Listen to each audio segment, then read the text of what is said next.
애밴 게 벼슬이야? 고작 그거 하나 가졌다고 유세는. 당장 이 빨래 다 손으로 빨아. 만삭의 몸으로. 만삭의 몸으로 시동생네 가족의 빨래까지 도맡아야 했던 저는 결국 화장실 문을 걸어 잠그고 전화 한 통을 걸었습니다. 시어머니는 꿈에도 몰랐을 겁니다.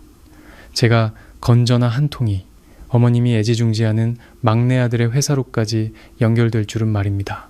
5분 뒤 시댁 식구 모두가 제 앞에 무릎 꿇고 애원하기 시작했습니다. 구독자 여러분 안녕하세요. 안온한 행복입니다.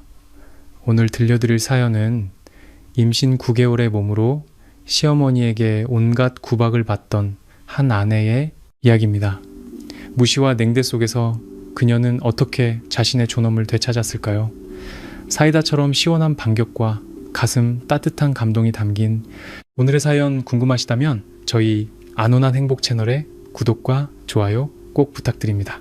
그럼 지옥 같았던 그날의 기억을 지금부터 여러분께 들려드릴게요. 경기도의 겨울 아침, 창문 틈으로 스며드는 희미한 빛에 눈을 떴습니다. 칼날 같은 추위가 작은 방 안을 파고들었지만 저를 숨막히게 한 것은 따로 있었습니다. 바로 9개월 차에 접어든 제 배의 무게였습니다. 배가 딱딱하게 뭉치며 가슴을 짓눌러 숨쉬는 것조차 힘겨웠습니다. 두 발은 퉁퉁 부어올라 슬리퍼에 발을 넣는 것만으로도 욱신거리는 통증이 느껴졌습니다. 출산 예정일은 이제 손에 꼽을 정도였습니다. 뱃속의 아이는 엄마에게 자신을 지켜달라는 듯 세차게 발길질을 해댔습니다. 저는 침대 난간을 붙잡고 힘겹게 몸을 일으켰습니다. 허리부터 시작된 통증이 다리를 타고 내려와 뼛속까지 시렸습니다. 따뜻한 우유라도 한 잔 마시고 싶어 무거운 걸음을 옮겨 방을 나섰습니다. 하지만 거실로 나오자마자 시어머니인 박 여사님이 살기등등한 표정으로 집 한가운데 버티고서 계셨습니다. 그리고 그 발밑에는 산더미 같은 빨래가 담긴 커다란 고무대야가 놓여 있었습니다. 시큼한 땀 냄새, 퀴퀴한 곰팡이 냄새, 심지어 아이의 토사물 냄새까지 뒤섞여 코를 찔렀고 순간 현기증이 일며 속이 메스꺼렸습니다. 남편의 남동생, 즉 시동생인 민혼의 가족의 빨래였습니다. 어젯밤 시댁 식구들이 시골에서 올라오면서 며칠 치묵은 빨래를 잔뜩 싸들고 온 것이었습니다. 박 여사님은 저를 노려보며 아침에 정적을 깨는 날카로운 목소리로 소리쳤습니다. 빨래 대야를 손가락으로 가리키며 당장 화장실로 가져가 빨라는 명령이었습니다. 특히 아이옷과 동서의 실크, 옷은 세탁기로 돌리면 안 되니 반드시 손으로 직접 빨아야 깨끗해진다고 강조했습니다. 비싼 섬유유연제를 듬뿍 넣어 귀한 손주 옷을 향긋하게 만들라는 당부도 잊지 않았습니다. 저는 산더미 같은 빨래와 남산만한 제 배를 번갈아 쳐다보았습니다. 목이 메어왔습니다. 저는 조심스럽게 어머님을 부르며 제가 임신 막달이라 몸이 힘드니 양해해달라고 부탁드렸습니다. 쪼그려 앉아 그 많은 빨래를 손으로 빠는 것은 배를 압박해 아이에게 위험할 수 있다고 설명했습니다. 오늘 오후에 남편 민준 씨가 퇴근하면 세탁기 약한 코스로 돌리겠다고 제안했습니다. 그 말을 듣자마자 박 여사님은 불같이 화를 내셨습니다. 행주를 바닥에 쾅 내동댕이 치며 온갖 독설을 퍼부었습니다. 여자들이 애 낳는 건 세상에 당연한 이치인데 무슨 큰 병에 걸린 것처럼 엄살을 떠냐는 것이었습니다. 당신은 남편을 가졌을 때 애 낳는 날까지 밭에 나가 김을 맸다며 큰 소리를 쳤습니다. 저를 향해 게으른 며느리, 장손을 가졌다는 핑계로 시어머니 머리 꼭대기에 올라서려는 불여우 같은 년이라고 손가락질했습니다. 이 집에 복 없는 며느리를 들여가세가 기운다며 저주에 가까운 막말을 쏟아냈습니다. 그 모든 욕설은 비수가 되어 제 가슴에 밝혔습니다. 저는 방구석 소파 쪽으로 시선을 돌렸습니다. 남편 민준 씨가 그곳에 앉아 있었습니다. 그는 따뜻한 커피를 마시며 휴대폰으로 뉴스를 보고 있었습니다. 자기 어머니가 아내에게 퍼붓는 모든 모욕을 똑똑히 듣고 창백해진 제 얼굴과 무거운 배를 분명히 보았지만 그는 아무 말도 하지 않았습니다. 그저 미간을 살짝 찌푸린 채 다른 곳으로 시선을 돌리며 아무것도 보지 못한 척 할 뿐이었습니다. 제가 애타게 저를 지켜주기만을 기다리며 빤히 쳐다보자 민준 씨는 마지못해 휴대폰을 내려놓았습니다. 그는 혀를 차며 집안 시끄러워지니 그냥 엄마 말 좀 들어주라고 무심하게 말했습니다. 그냥 신용이라도 해서 엄마 기분 맞춰드리고 아침부터 소란 피우지 말라는 것이었습니다. 민준 씨의 비겁함이 제 인내심의 마지막 끈을 끊어버렸습니다. 지난 몇 년간 저는 참고 또 참았습니다.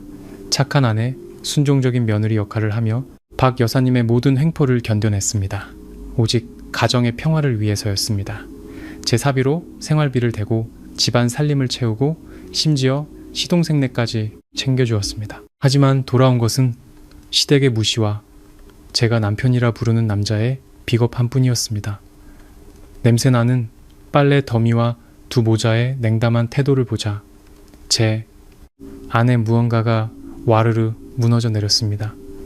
제 인내가 평화를 가져온 것이 아니라 이 집에 깊숙이 뿌리 내린 악의와 무관심을 키웠을 뿐이라는 것을 깨달았습니다. 뱃속의 아이가 다시 한번 세차게 저를 찾습니다.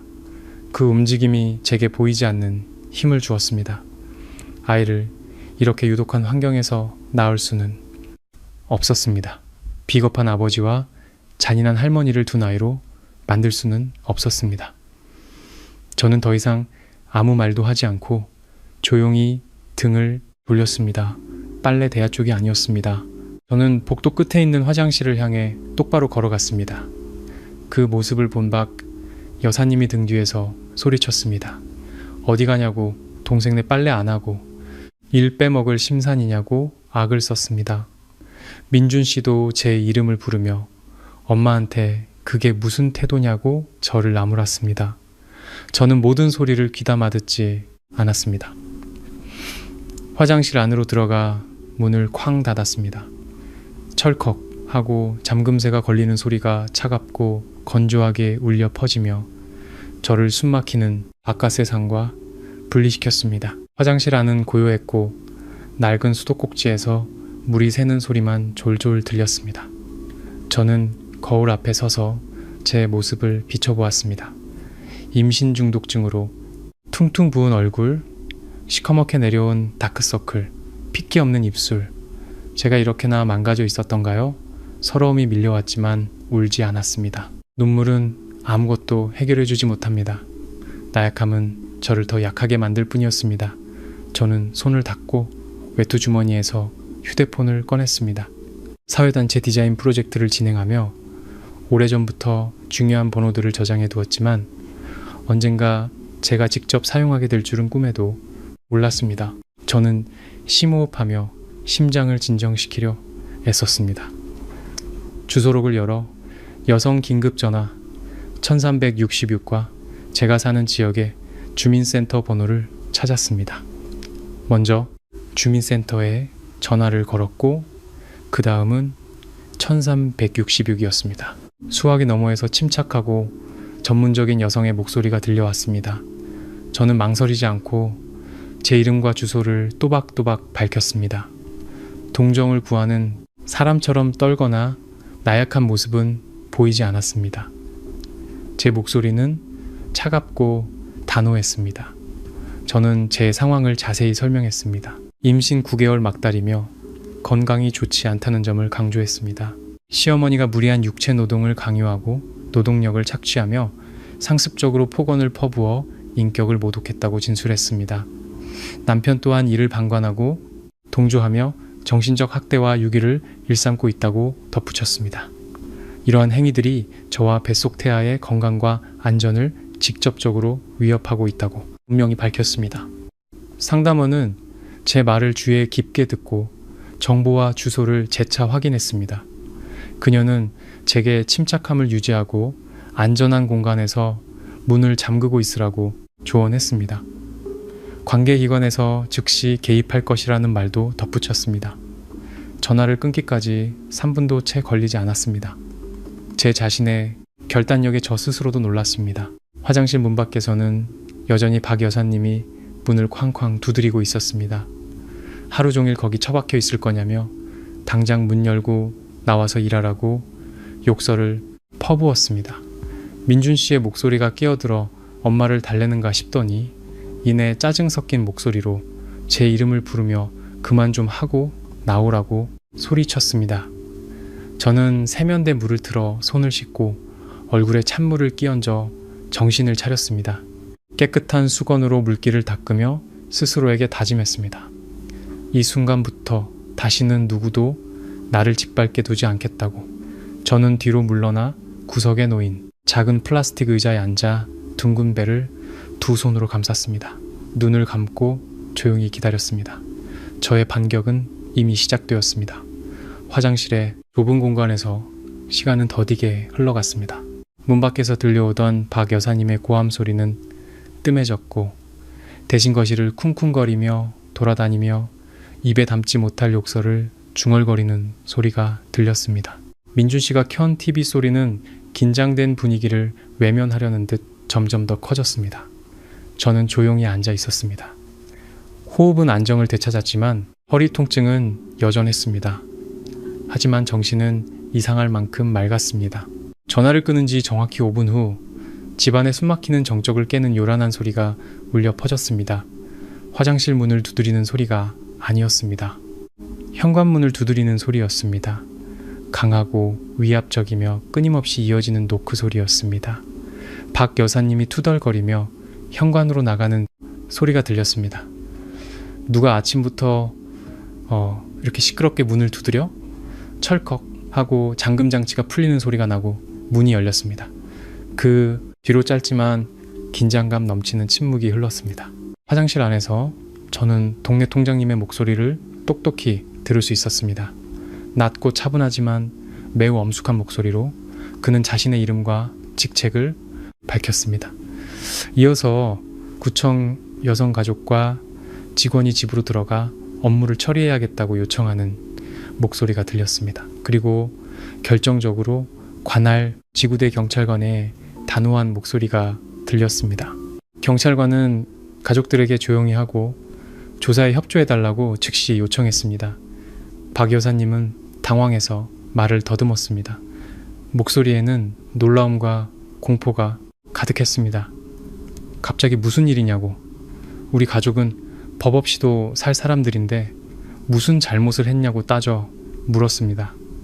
TV를 보던 민준 씨도 소파에서 벌떡 일어나다 커피잔을 엎었습니다. 그가 황급히 현관으로 나가는 발소리가 들렸습니다.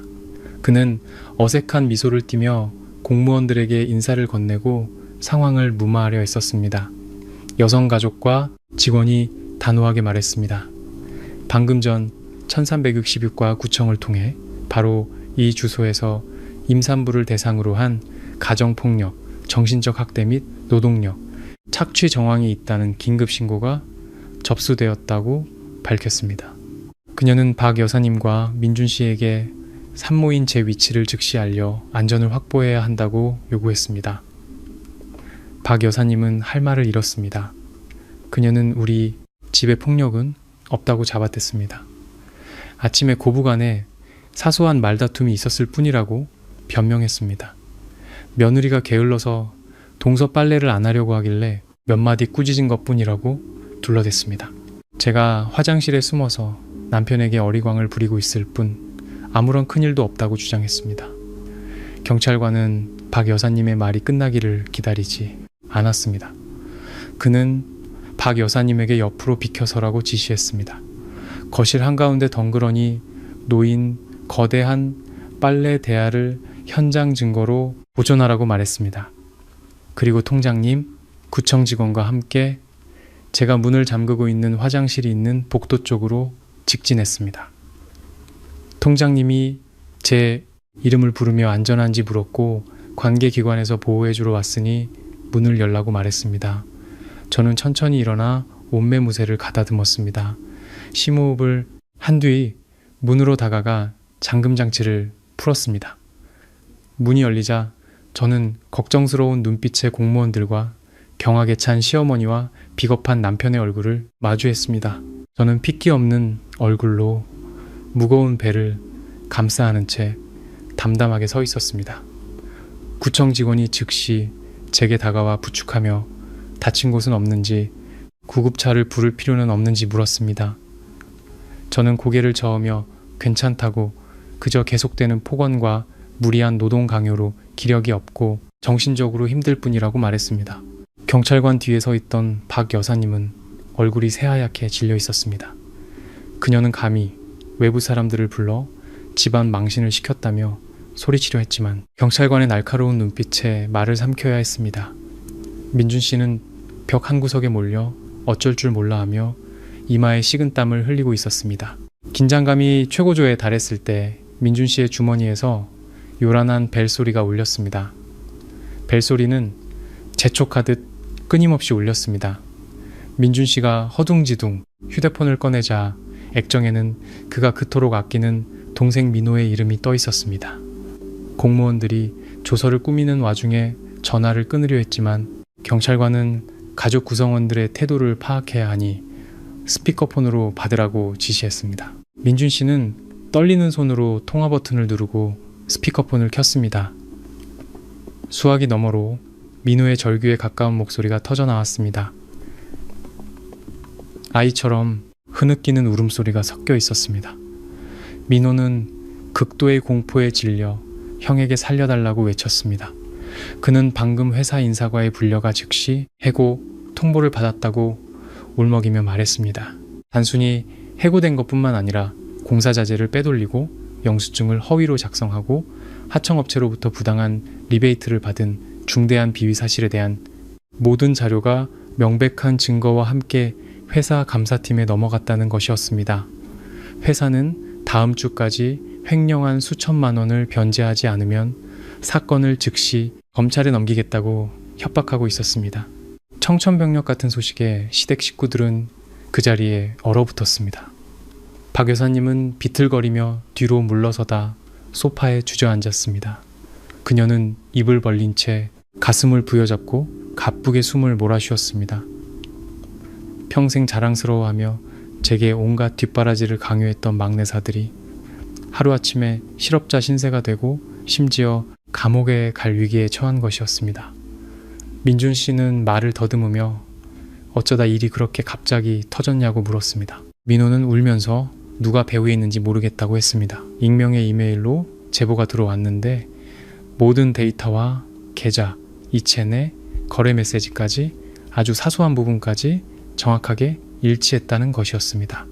그는 형에게 집을 팔아서라도 돈을 빌려서라도 자기를 구해달라고 절규했습니다. 박 여사님은 그제야 정신이 번쩍 든 듯 자리에서 벌떡 일어나 제게 달려들었습니다. 눈에는 분노와 절망이 뒤섞여 있었습니다. 제 얼굴에 대고 손가락질하며 이 모든 게 다 저 때문이라고 소리쳤습니다. 제가 시동생을 함정에 빠뜨렸다는 것이었습니다.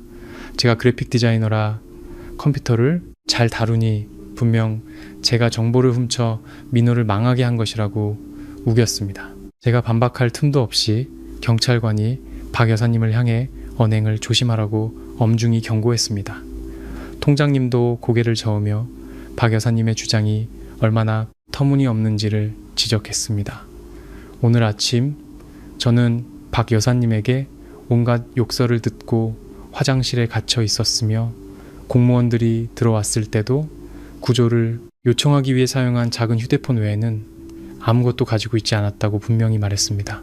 그렇게 복잡한 회계비리 증거를 공포에 질린 만삭의 임산부가 휴대폰 하나로 순식간에 조작해 제보한다는 것은 상식적으로 불가능하다고 설명했습니다. 박 여사님의 파렴치한 모함은 오히려 며느리를 향한 그녀의 악랄한 본성만 더욱 명백하게 드러낼 뿐이었습니다.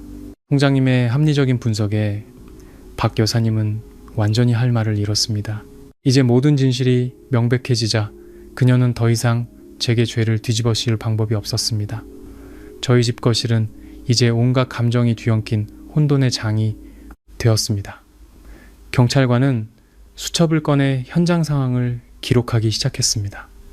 통장님과 구청 직원은 제게 다가와 아침부터 지금까지 있었던 일과 제가 임신 기간 내내 겪어야 했던 억울함과 압박에 대해 진술을 받기 시작했습니다. 제 이야기는 차분하고 명료했습니다. 과장하거나 꾸며내지 않았습니다.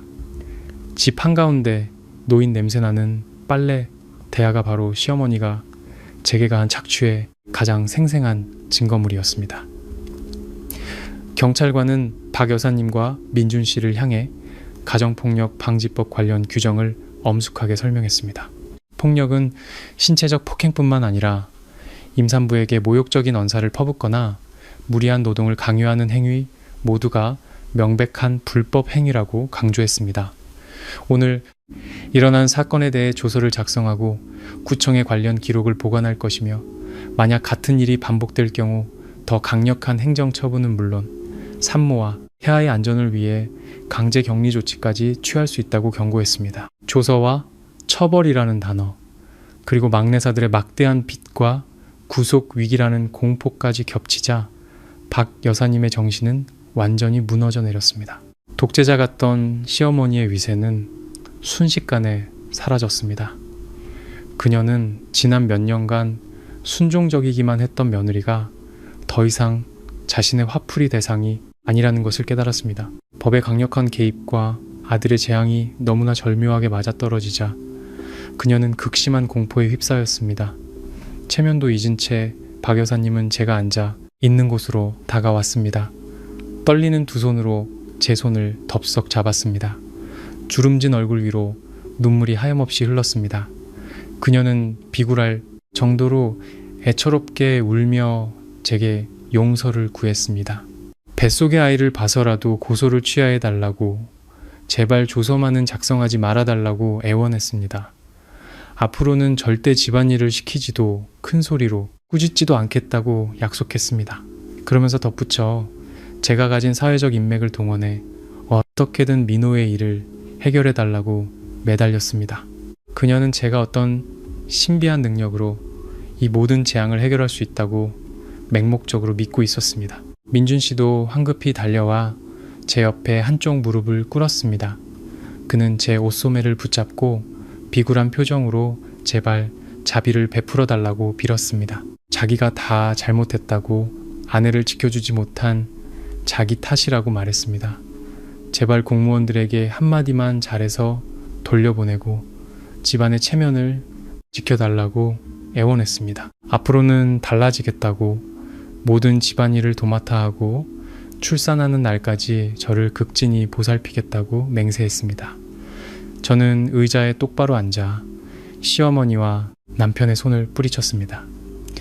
그들을 바라보는 제 눈빛은 차갑고 흔들림 없었습니다. 민준 씨가 제게 그냥 참고 빨래 좀 해라고 말했던 순간 제 안의 모든 동정심은 이미 사라져버렸습니다. 저는 박 여사님에게 차갑게 말했습니다. 민호의 일은 그가 법을 어겼기 때문에 생긴 일이니 회사에 대한 책임은 스스로 져야 한다고. 저는 곧 출산을 앞둔 임산부일 뿐 남의 회사 내부 사정에 개입할 능력이 없다고 잘라 말했습니다. 그리고 조서 작성건에 대해서는 민준 씨의 눈을 똑바로 쳐다보며 단호하게 말했습니다. 저는 관계기관에서 법적 절차대로 진행해 주시길 요청합니다. 나중에 저를 보호할 근거가 되도록 반드시 조서를 작성해 주십시오. 저는 고소를 취하지도 누구를 위해 변명하지도 않을 겁니다. 시댁 식구들로부터 제 안전을 보장받겠다는 명확한 각서가 필요합니다.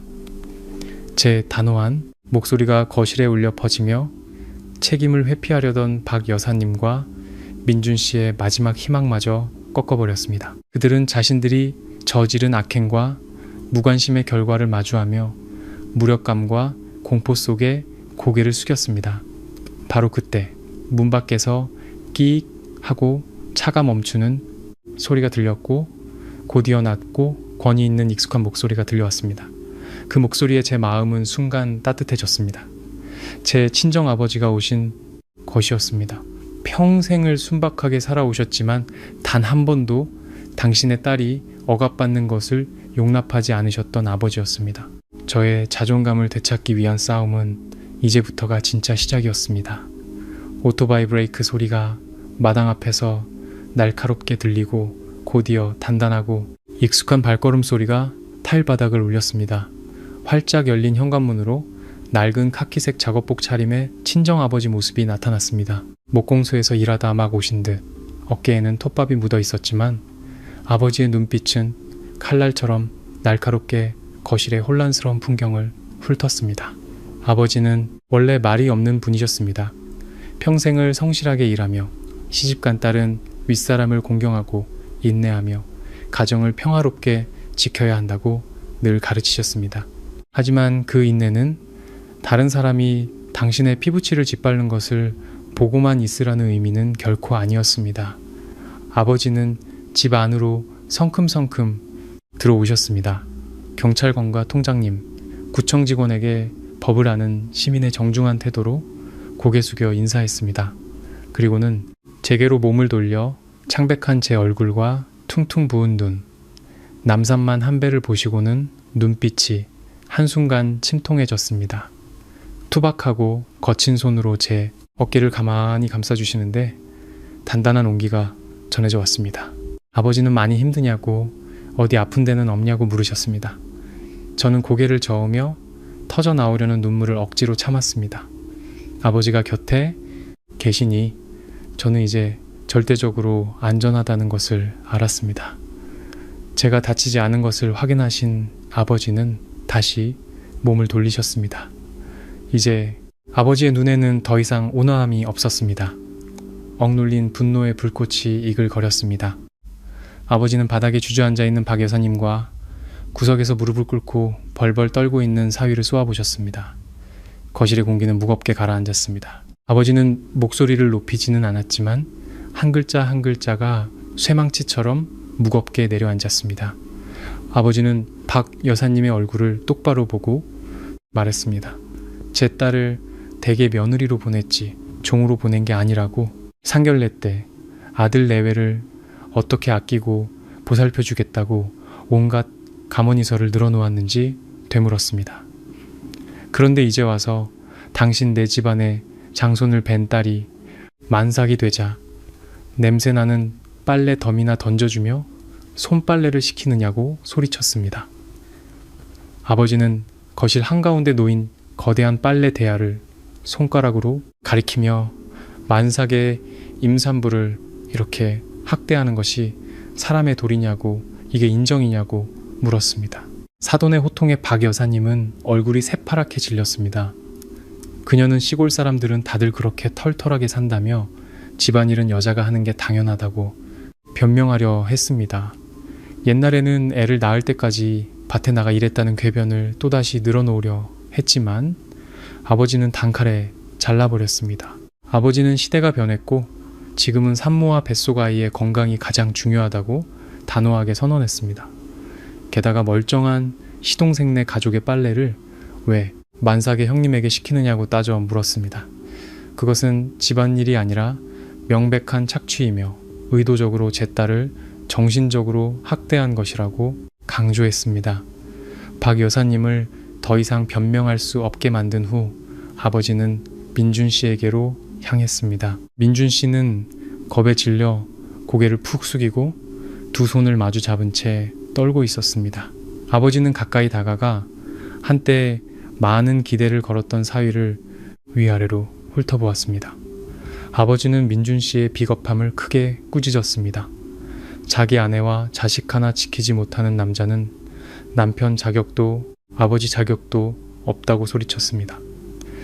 만삭의 아내가 친어머니에게 구박받는 것을 보면서도 태평하게 앉아 커피나 마시고 TV나 보는 놈은 남자가 아니라고 일갈했습니다. 아버지는 민준 씨의 이기심을 낱낱이 파헤쳤습니다. 그저 자신의 안위만 생각하고 책임을 회피하며 모든 고통을 곁에 있는 아내에게 떠넘기는 비겁한 인간이라고 말했습니다. 민준 씨는 장인어른에게 죄송하다고 빌며 앞으로는 달라지겠다고 아내에게 잘하겠다고 약속했습니다. 아버지는 코웃음을 쳤습니다.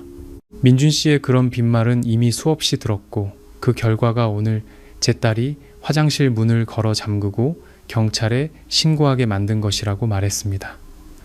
친정아버지의 등장은 시댁 식구들의 추악하고 이기적이며 비굴한 본 모습을 남김없이 벗겨내는 단호한 심판과도 같았습니다.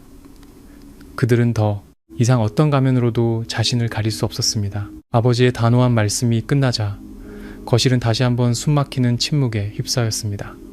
경찰관은 모두에게 본론으로 돌아가자고 신호를 보냈습니다. 통장님은 가방에서 먹지와 볼펜을 꺼냈습니다. 그는 모두에게 거실 중앙에 원탁에 앉아 사건 경위서를 작성하자고 요청했습니다. 공무원들의 태도는 매우 단호했고 일반적인 동네 싸움처럼 대충 넘어갈 기미가 보이지 않았습니다. 구청 여성가족과 직원이 조서의 조항들을 큰 소리로 읽기 시작했습니다. 내용에는 박 여사님이 임산부에게 과도한 노동을 강요하고 폭언으로 정신적 피해를 입힌 행위가 명확하게 기록되었습니다. 동시에 남편인 민준 씨의 무관심과 책임 방기에 대해서도 기록되었습니다.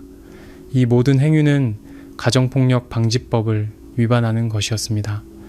아버지는 제 곁에 앉아 여전히 제 손을 꼭 잡고 계셨습니다. 아버지는 공무원들에게 민준 씨가 직접 자필로 작성하고 서명하며 모든 관계기관이 증인으로 참여하는 별도의 각서를 추가해달라고 요청했습니다. 아버지는 민준 씨가 받아 적도록 한 글자 한 글자 불러주셨습니다. 각서의 내용은 지금부터 제가 출산하고 산후조리를 하는 기간 동안 민준 씨는 절대 제게 어떤 집안일도 시키지 않을 것을 요구했습니다. 요리, 청소, 빨래 등 모든 일은 민준 씨가 직접 하거나 가사 도우미를 고용해야 했습니다. 동시에 민준 씨는 시댁 식구 누구로부터도 욕설이나 모욕적인 언사를 듣지 않는 조용한 환경을 보장하여 산모와 아기의 심리적 안정에 영향을 주지 않도록 해야 했습니다. 만약 이를 어길 시 아버지는 즉시 저를 친정으로 데려가고 이혼 소송을 제기하여 양육권을 가져오겠다고 명시했습니다. 민준 씨는 손에 쥔 볼펜을 부들부들 떨며 삐뚤빼뚤한 글씨로 각서를 써 내려갔습니다. 그는 슬쩍 어머니를 쳐다봤습니다. 박 여사님은 이제 완전히 기가 꺾여 갓 실직한 아들 민호 걱정에 울다 지쳐 소파에 웅크리고 앉아있을 뿐 더 이상 반대할 기력도 없어 보였습니다. 공무원들과 장인어른의 엄격한 감시 아래 민준 씨는 이를 악물고 아버지가 요구한 모든 조항을 써 내려갔습니다. 종이에 적히는 글자 하나하나가 민준 씨의 가짜 자존심을 내리치는 망치 소리 같았습니다. 그는 이 순간부터 아내를 억압하며 유지해온 남편으로서의 권위가 완전히 무너졌음을 깨달았습니다. 각서는 세부가 작성되었고 민준 씨는 서명과 함께 지장을 찍었습니다. 아버지와 통장님, 구청 직원, 경찰관 모두가 증인으로 서명했습니다. 한 분은 제가, 한 분은 민준 씨가, 그리고 마지막 한 분은 관할 지구대에 기록 보관용으로 제출되었습니다. 모든 서류 절차가 끝난 후 통장님은 일어나서 가족들에게 다시 한번 당부했습니다. 박 여사님에게는 행동을 돌아보고 법이 더 강력하게 개입하여 가정이 파탄, 나는 일이 없도록 하라고 충고했습니다. 손주가 온전한 가정에서 태어나지 못하는 비극을 만들지 말라고 말입니다.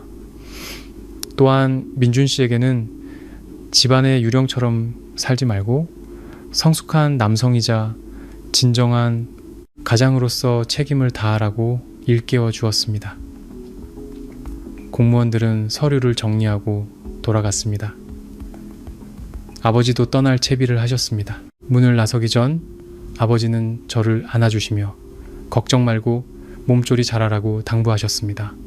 무슨 일이 생기면 즉시 전화하라고 바로 달려오겠다고 말씀하셨습니다. 아버지는 민준 씨를 경고의 눈빛으로 한번 쳐다본 뒤 낡은 오토바이를 타고 떠나셨습니다.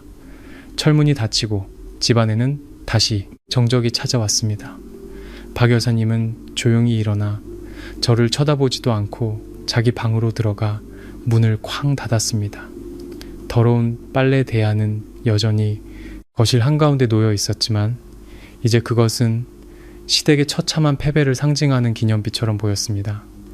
민준 씨는 잠시 멍하니 서 있다가 주방으로 대야를 가져와 냄새나는 빨래들을 주섬주섬 담아 빨래를 하러 갔습니다. 저는 등을 돌려 천천히 제 침실로 걸어 들어가 문을 잠갔습니다. 극심한 피로감이 몰려왔지만 마음은 그 어느 때보다 가볍고 자유로웠습니다. 그날 오후는 무서운 정적 속에서 흘러갔습니다. 저는 침대에 누워 기력을 회복하기 위해 잠을 청했습니다. 뱃속의 아기는 엄마의 기분을 알아챈 듯 조용히 있었고 가끔씩 부드럽게 움직이며 괜찮다는 신호를 보냈습니다. 한나절 동안 너무 많은 일이 일어나 저는 심신이 모두 지쳐 있었습니다. 방 밖에서는 박 여사님의 익숙한 욕설 소리가 더 이상 들리지 않았습니다. 베란다에서 세탁기가 돌아가는 소리와 민준 씨가 집안을 조용히 청소하는 발소리만 들렸습니다. 그의 갑작스러운 순종적인 태도는 감동보다는 씁쓸함을 느끼게 했습니다. 어둑어둑 해가 질 무렵 문틈으로 노란 불빛이 새어 들어왔습니다. 조심스러운 노크 소리와 함께 민준 씨의 힘없는 목소리가 들렸습니다. 일어났냐고 간단하게 요기할 것을 좀 가져왔다고 말했습니다. 저는 천천히 몸을 일으켜 헝클어진 머리를 쓸어 넘기고 기지개를 켠 뒤 차가운 목소리로 들어오라고 말했습니다. 민준 씨는 조심스럽게 방으로 들어왔습니다. 손에는 김이 모락모락 나는 흰죽 그릇과 반으로 자른 짭짤한 계란 장조림이 담긴 작은 접시가 들려 있었습니다. 그는 침대 옆 작은 테이블에 음식을 놓고 지난 몇 년간 한 번도 본 적 없는 미안하고 죄스러운 표정으로 의자에 앉았습니다. 민준 씨는 비위를 맞추는 목소리로 말하기 시작했습니다. 따뜻하게 죽이라도 좀 먹으라고 자기가 직접 끓였다고 했습니다. 제가 끓인 것만큼 맛있진 않겠지만 자신의 진심이라고 덧붙였습니다. 박 여사님은 민호일로 충격을 받아 혈압이 올라 방에 누워 계시니 저는 푹 쉬기만 하라고 모든 일은 자기가 알아서 하겠다고 말했습니다. 저는 테이블 위에 맛없어 보이는 흰죽과 제 앞에 앉은 남자의 얼굴을 번갈아 쳐다보았습니다. 텅 빈 공허함이 가슴속을 가득 채웠습니다. 만약 1년 전, 아니 몇 달 전만 해도 저는 이 뒤늦은 관심에 감동해서 울었을지도 모릅니다. 쉽게 용서하고 그가 진심으로 저를 사랑한다고 다시 믿었을 것입니다. 하지만 오늘 아침에 충격을 겪은 후 제 눈을 가리고 있던 안개는 완전히 걷혔습니다. 이 관심이 임신한 아내에 대한 사랑이나 연민에서 나온 것이 아니라 두려움에서 비롯된 것임을 깨달았습니다. 그는 각서가 두렵고 공권력의 개입이 두렵고 친정아버지의 날카로운 눈빛이 두렵고 집안의 모든 생활비를 감당해온 여자를 잃는 것이 두려웠던 것입니다. 저는 죽의 손도 대지 않았습니다. 팔짱을 낀 채 감정의 동요가 전혀 없는 목소리로 민준 씨의 속마음을 꿰뚫었습니다. 저는 이 죽 한 그릇이 그가 곤히 잠든 동안 제가 이 집안을 먹여 살리기 위해 밤새워 일했던 밤들을 보상할 수 없다고 단호하게 말했습니다. 시어머니에게 모욕당하며 제가 흘렸던 억울한 눈물을 그가 그저 지켜보기만 했던 사실을 지울 수 없다고 말입니다. 저는 오늘 아침 집안 시끄러워지니 참고 넘어가라고 했던 그의 말을 다시 꺼냈습니다. 누구를 위한 평화였냐고? 저를 위한 것이었냐고? 아니면 당신의 이기심과 비겁함을 위한 것이었냐고 물었습니다. 제 칼날 같은 말에 민준 씨는 할 말을 잃었습니다. 그는 고개를 숙인 채 어쩔 줄 몰라 하며 두 손을 비비고 의미 없는 사과만 되풀이했습니다. 저는 그 가식적인 나약함을 무시했습니다. 죽 한 그릇으로 예전처럼 평화를 살 수 있을 거라는 환상을 버리라고 분명히 못 박았습니다. 제가 이혼 서류를 내지 않고 아직 이 집에 앉아있는 유일한 이유는 제 뱃속에서 자라고 있는 소중한 생명 때문이라고 선언했습니다. 임신 막달에 저를 도와줄 잔심부름꾼이 필요할 뿐 당신에 대한 존경이나 사랑은 단 하나도 남아있지 않다고 말입니다. 저는 말을 마치고 문 쪽을 손가락으로 가리키며 쉬어야 하니 나가달라고 요구했습니다. 민준 씨는 잠시 망설이다가 제가 단호하게 외면하자 마지못해 쓸쓸히 방을 나갔습니다. 문이 닫히고 테이블 위에 죽은 서서히 식어가며 얇은 막을 만들었습니다. 그것은 완전히 식어버린 제 결혼 생활과도 같았습니다. 다음날 아침, 집안의 분위기는 여전히 무겁고 침울했습니다. 민준 씨는 어제의 각서대로 아침 식사를 준비하고 집을 청소하기 위해 휴가를 냈습니다. 박 여사님은 방에 틀어박혀 가끔 민호와 회사에 물어줄 돈에 대해 이야기하며 우는 소리가 들려왔습니다. 시댁 식구들의 세상은 뒤집힌 듯 했지만 저는 제 작은 방에서 기묘한 평화를 찾았습니다. 침대에 등을 기대고 앉아 무료함을 달래기 위해 휴대폰으로 뉴스를 보고 있었습니다. 그때 메시지 알림음이 울리며 화면이 밝아졌습니다. 주소록에 없는 낯선 번호로 온 문자였습니다. 메시지를 열자 짧지만 강력한 문장이 눈앞에 나타났습니다. 두려워 마세요. 이제 아무도 당신을 괴롭히지 못할 겁니다. 산모와 아기 모두 건강 잘 챙기세요. 심장이 쿵 하고 내려앉았습니다. 저는 그 메시지를 대여섯 번이나 반복해서 읽었습니다. 따뜻함과 함께 강한 호기심이 일었습니다. 이 메시지를 보낸 사람은 누구일까? 어떻게 내가 겪고 있는 억울함을 이토록 잘 알고 있을까? 그리고 더 중요한 것은 이 말은 마치 어제 시동생에게 닥친 재앙이 우연이 아니었음을 암시하는 것 같았습니다. 민호가 갑작스럽게 해고되고 모든 비리 증거가 제가 도움을 요청한 바로 그 순간에 터져나온 것은 분명 기술을 아는 누군가의 정교한 계획이었을 겁니다. 저는 사건들을 하나씩 연결해 보기 시작했습니다. 어제 저는 구청과 1366에만 전화를 걸었습니다. 구청은 행정 절차에 따라 움직일 뿐 민호가 일하는 사기업의 컴퓨터 시스템에 개입할 수는 없습니다. 그렇다면 가장 가능성이 높은 것은 1366에 건 전화였습니다. 저는 상담원의 말을 떠올렸습니다. 그들은 폭력 사건의 긴급도를 분석하기 위해 AI 음성 인식 기술을 사용하고 있다고 했습니다. 저는 휴대폰으로 제가 전화했던 상담센터에 대한 정보를 검색했습니다. 여성과 아동의 권익 보호를 위해 최근 시작된 새로운 공공 프로젝트에 대한 기사들이 쏟아져 나왔습니다. 기술 협력 파트너 정보를 스크롤하다가 저는 익숙한 이름에 숨을 멈췄습니다. 주식회사 여명 소프트웨어. 기억이 순식간에 되살아났습니다.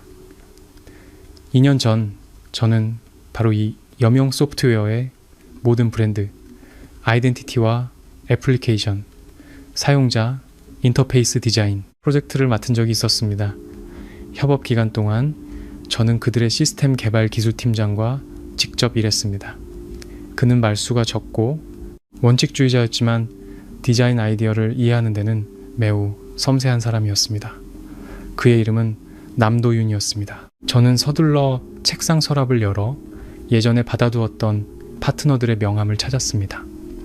어지러운 서류 더미를 뒤진 끝에 여명 소프트웨어 로고가 인쇄된 옅은 파란색 명함 한 장이 나왔습니다. 명함에는 AI 시스템 수석, 엔지니어, 남도윤이라는 이름이 선명하게 적혀 있었습니다. 명함에 적힌 전화번호 앞자리가 방금 제게 문자를 보낸 낯선 번호와 일치했습니다. 저는 명함을 손에 쥔 채 형언할 수 없는 감동에 휩싸였습니다. 비밀의 장막이 서서히 걷히고 있었습니다.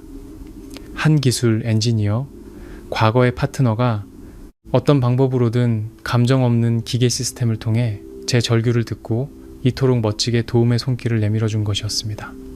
저는 심호흡을 하며 용기를 내어 명함에 적힌 번호를 눌렀습니다. 오늘 하루 중 가장 중요한 전화 신호음이 길게 울렸습니다.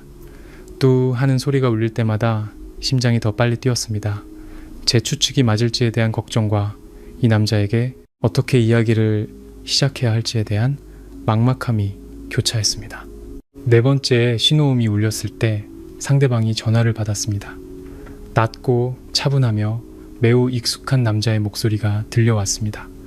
그는 평소처럼 여보세요 라고 말하는 대신 제 이름을 직접 불렀습니다. 그는 제 건강을 물었고 오늘은 좀 괜찮은지, 시댁 식구들이 더 이상 힘들게 하진 않는지 물었습니다. 그 평범한 한마디에 코끝이 찡해졌습니다. 냉정한 시댁 식구들 사이에서 외부 사람의 관심이 제 정신을 붙들어주는 구명줄이 되었습니다.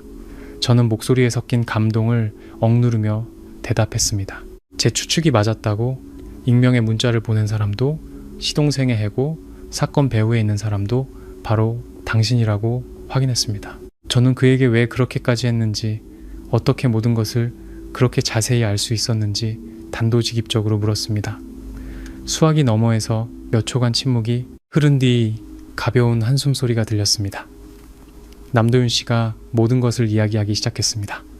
그는 긴급 전화 시스템의 AI를 설계한 수석, 엔지니어로서 오류를 점검하고 기계의 감정인식 능력을 최적화하기 위해 긴급 녹취록에 접근할 권한이 있다고 했습니다. 어제 아침 시스템의 붉은색 경고등이 계속 깜빡이며 한 임산부가 심각한 정신적 위기에 처해 있고 생명의 위협이 될 수 있는 상황임을 알렸다고 합니다. 그는 절차에 따라 녹음 파일을 열어 확인했습니다. 억눌린 절망 속에서도 또렷하지만 떨리는 목소리로 노동 착취 상황을 신고하는 목소리를 듣자마자 남도윤 씨는 즉시 저라는 것을 알아차렸다고 합니다. 그는 몇 년 전 자기 회사의 프로젝트를 완수하기 위해 밤늦게까지 일하던 열정적인 그래픽 디자이너였던 저를 똑똑히 기억하고 있었습니다. 상담, 센터와 연계된 주민등록 시스템을 조회하자 그는 민호의 정보를 포함한 저희 가족 구성원 명단을 파악할 수 있었습니다. 남도윤 씨는 이어서 목소리가 더욱 단호해졌습니다. 그는 선량한 여성이 잔인한 가족에게 짓밟히는 것을 보고만 있을 수 없었다고 했습니다. 마침 여명 소프트웨어가 민호가 일하는 기업의 회계, 프로그램을 공급하고 있었고 그는 약간의 직업적 기술을 이용해 자금 흐름을 추적했다고 합니다. 민호의 자재 횡령 비리는 너무나 명백해서 그 같은 데이터 전문가가 밝혀내는 것은 어렵지 않았다고 했습니다. 그는 모든 증거를 모아 민호 회사의 경영진에게 익명으로 직접 이메일을 보냈습니다.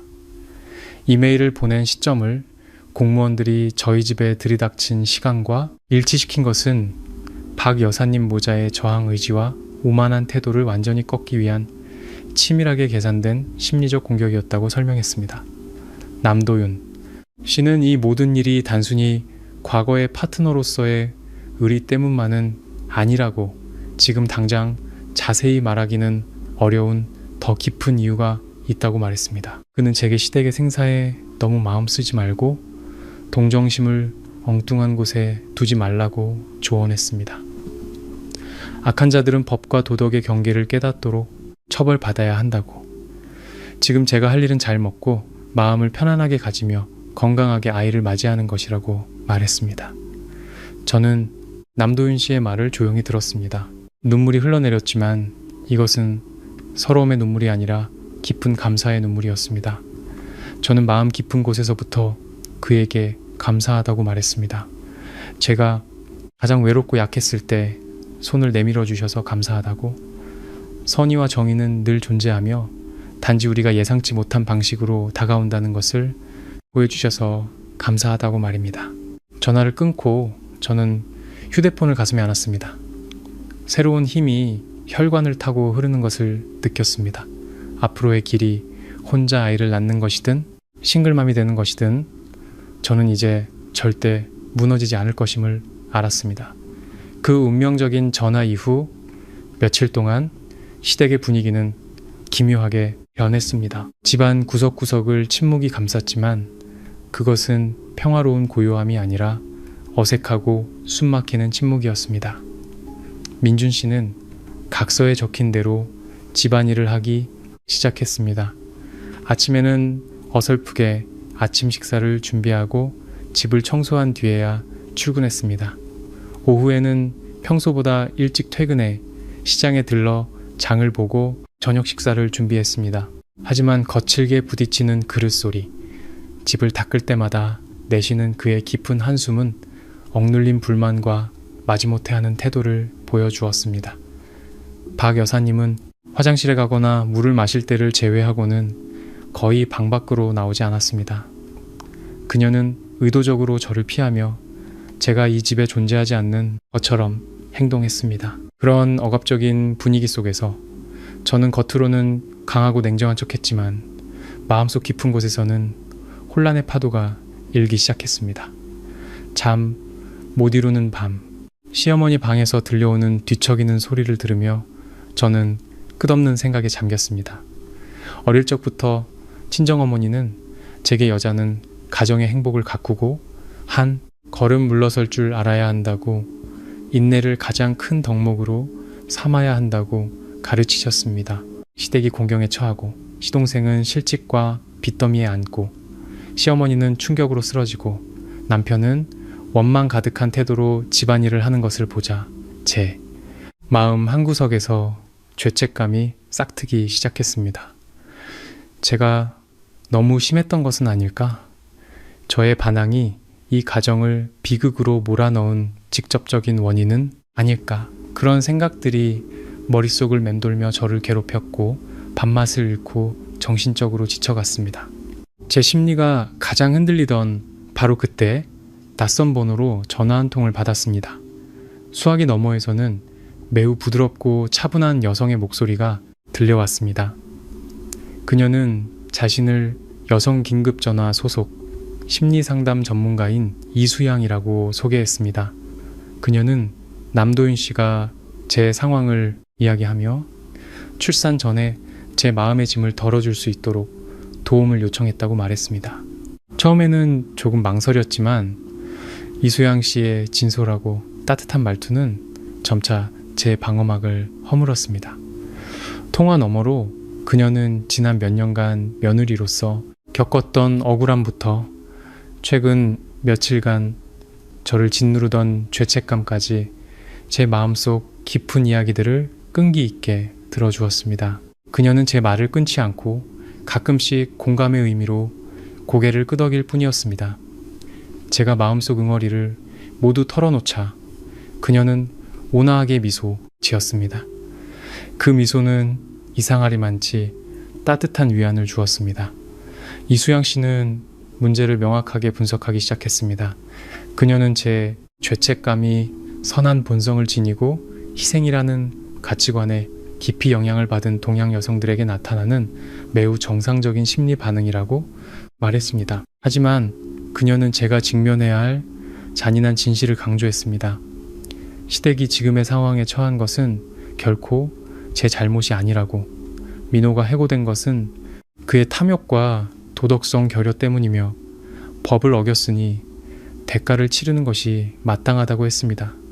박 여사님이 쓰러진 것은 막내 아들을 너무 오냐오냐 키우고 며느리에게는 잔인했기 때문이며 이제 와서 인과응보를 받은 현실을 받아들이지 못하는 것이라고 했습니다. 그리고 민준 씨가 집안일을 하는 것은 남편이자 아버지로서 마땅히 해야 할 최소한의 책임이지 벌이 아니라고 했습니다. 이수양 씨는 단호한 목소리로 저의 반항은 정당방위였다고 단언했습니다. 만약 제가 계속 참았다면 가장 끔찍한 결과를 짊어질 사람은 바로 제 뱃속의 작은 생명이었을 것이라고 말입니다. 그녀는 제게 잔인한 할머니와 탐욕스러운 삼촌, 비겁한 아버지가 있는 가정에서 아이가 태어나길 원하냐고 물었습니다. 그녀는 제게 관용과 악에 대한 방임을 명확히 구분해야 한다고 조언했습니다. 사랑과 양보는 그것을 소중히 여기는 사람에게 주어졌을 때만 가치가 있습니다. 노동력을 착취하고 인격을 짓밟는 자들에게는 강력한 저항만이 살아남는 유일한 방법입니다. 심리 전문가의 말은 제 영혼의 가장 어두운 구석을 비추는 등대와도 같았습니다. 오랫동안 저를 짓누르던 어리석은 죄책감이 순식간에 연기처럼 사라졌습니다. 저는 제가 가정의 행복을 파괴한 것이 아니라 저와 제 아이를 구하기 위해 어두운 감옥을 부순 것뿐이라는 사실을 깨달았습니다. 2시간이 넘는 통화는 제게 씌워져 있던 모든 심리적 족쇄를 완전히 풀어주었습니다. 저는 진심으로 이수영 씨에게 감사 인사를 전했습니다. 전화를 끊고 창가로 다가가 늦은 오후에 맑은 공기를 가슴 깊이 들이마셨습니다. 마음이 한결 가벼워졌습니다. 저는 얌전히 누워있는 태아를 쓰다듬으며 아기에게 약속했습니다. 엄마가 아주 강해져서 모든 장애물을 치우고 평화와 존엄 속에서 네가 세상에 나올 수 있도록 하겠다고. 경기도의 늦겨울 추위는 밤이 깊어질수록 더욱 매서워졌습니다. 시계가 새벽 이시를 가리키고 온 동네가 깊은 잠에 빠져들었습니다. 창문 틈으로 새어 들어오는 바람 소리가 들릴 정도로 고요했습니다. 저는 침대에 누워 눈을 감았지만 정신은 또렷했습니다. 거의 일주일 동안 가진통이 점점 잦아져 깊은 잠을 잘 수가 없었습니다. 허리는 누가 망치로 내려치는 듯 아팠습니다. 아랫배의 묵직함은 아기가 태어날 시간이 아주 가까워졌음을 알리는 신호였습니다. 민준 씨는 침대 저편에서 이불을 말고 코를 골며 자고 있었습니다. 각서를 쓴 날부터 집안일을 도맡아 하느라 매일 밤 죽은 듯이 잠들었습니다. 아내가 몇 번이나 몸을 뒤척이고 고통에 신음하는지 전혀 관심이 없었습니다. 저 또한 그를 깨울 생각이 없었습니다. 이 순간 남편이라는 존재는 제게 그저 한 집에 사는 하숙인 그 이상도 이하도 아니었습니다. 갑자기 아랫배에서 시작된 날카로운 통증이 머리끝까지 솟구쳤습니다. 이전에 가진 통과는 다른 창자를 쥐어짜는 듯한 격렬한 통증이었습니다. 곧이어 따뜻한 물줄기가 터져나와 침대 시트를 흠뻑 적시는 것이 느껴졌습니다. 양수가 터진 것이었습니다. 그 순간이 마침내 온 것입니다. 저는 당황하거나 소리치지 않았습니다. 최근의 일들을 겪으며 제 정신은 어떤 상황에서도 침착하게 대처할 수 있도록 단련되어 있었습니다. 저는 조용히 입술을 깨물고 밀려오는 진통을 견디며 천천히 팔을 짚고 몸을 일으켜 침대 머리맡에 스탠드를 켰습니다. 양수가 바닥으로 흐르지 않도록 조심스럽게 수건을 깔았습니다. 그리고 휴대폰을 들어 택시 호출 앱을 열고 목적지를 시내에서 가장 큰 산부인과 병원으로 설정했습니다. 다행히 늦은 밤이었지만 한 기사님이 즉시 호출을 수락했고 5분 안에 집 앞에 도착할 것이라는 알림이 떴습니다. 택시를 부른 후 저는 민준 씨를 돌아보았습니다. 그는 여전히 코를 골며 자고 있었습니다. 저는 손을 뻗어 그의 어깨를 세게 몇 번 흔들었습니다. 민준 씨는 깜짝 놀라 부스스 일어나며 졸린 목소리로 한밤중에 왜 깨우냐고 투덜거렸습니다. 저는 그의 얼굴을 똑바로 쳐다보며 감정 없는 목소리로 짧게 말했습니다. 양수가 터졌고 택시가 밖에서 기다리고 있으니 출산 가방을 들고 병원에 같이 가자고. 양수라는 말에 민준 씨는 잠이 확 깬 듯 얼굴이 새파랗게 질려 허둥지둥 옷을 찾아 입었습니다. 그는 황급히 방을 뛰쳐나가 박 여사님의 방문을 쾅쾅 두드리며 어머니를 깨웠습니다. 방 안에서 박 여사님의 짜증 섞인 목소리가 들려왔습니다. 그녀는 여자가 한밤중에 애 낳으러 가서 늙은이 잠을 깨운다며 몇 마디 욕설을 중얼거렸습니다. 먼저 병원에 가라고, 자기는 내일 아침에 시간 나면 귀한 장손 얼굴이나 보러 가겠다고 이 추운 밤에 어딜 가냐고 소리쳤습니다. 저는 창틀을 붙잡고 서서 시어머니의 무정한 말을 똑똑히 들었지만 마음에는 어떤 동요도 없었습니다. 그녀의 냉담함은 이미 예상했던 바였습니다. 저는 두꺼운 외투를 껴입고 따뜻한 목도리를 두르고 미리 준비해둔 편한 신발을 신었습니다. 신생아 옷과 기저귀, 산모, 용품, 신분증 등을 챙겨둔 출산 가방은 이미 9개월 차에 꾸려두었기에 들고 나가기만 하면 됐습니다.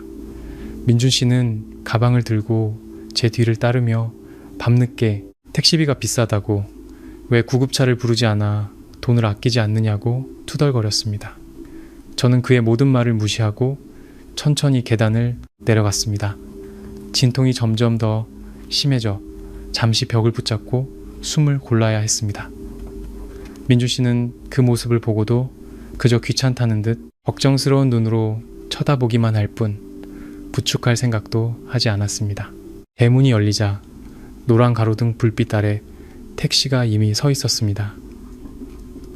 중년의 친절한 기사님은 제가 배를 부여잡고 힘겹게 걷는 것을 보고 황급히 차에서 내려 문을 열고 제가 뒷좌석에 앉는 것을 도와주었습니다.